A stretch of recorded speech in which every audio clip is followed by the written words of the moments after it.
మీరు ఎప్పుడైనా గమనించారో లేదో, ఒక్క శివలింగానికే ఒక ప్రత్యేకమైన గుర్తు ఒకటి ఉంటుంది.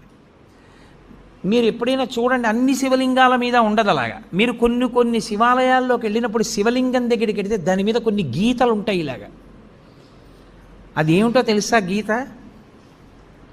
అలా గీత ఎందుకు ఉంటుందో తెలుసా ఎవరికైనా? అలా గీత ఉంటే దాన్ని బ్రహ్మసూత్రము అని పిలుస్తారు.